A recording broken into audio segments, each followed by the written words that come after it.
berhenti 7 malam semalam, breakfast balik 7 pagi.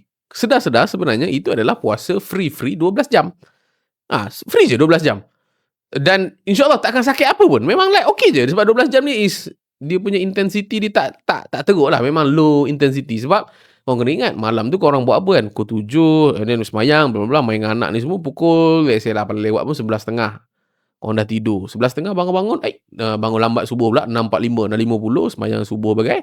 Pukul 7 tu dah boleh dah makan. But yeah, again, makan tu benda yang betul lah. Banyakkan lauk, banyakkan telur ni semua, tak ada gula apa semua kan. So contoh meal yang aku boleh suggest is, contoh pagi kau makan nasi lemak. Okay, again, makan je lah dulu macam biasa. Nasi lemak makan biasa.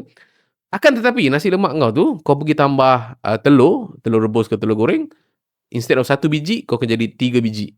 Bilis dan juga kacang kau kena minta lebih sikit. Sebab ini adalah makanan-makanan yang sangat-sangat bagus lah. Just nasi itu je lah yang, kalau for beginner lah kan, kekalkan saja amount nasi, just tambah protein, high fats ini. Dan air, ambil air 5-0 umpamanya, ataupun air kosong lah, senang cakap. Okay, untuk permulaan. Alright. So dah biasa, buatlah 3-4 hari. Dalam masa 3-4 hari tu, lepas daripada tu, let's say lah korang dah biasa buat 12 jam kan.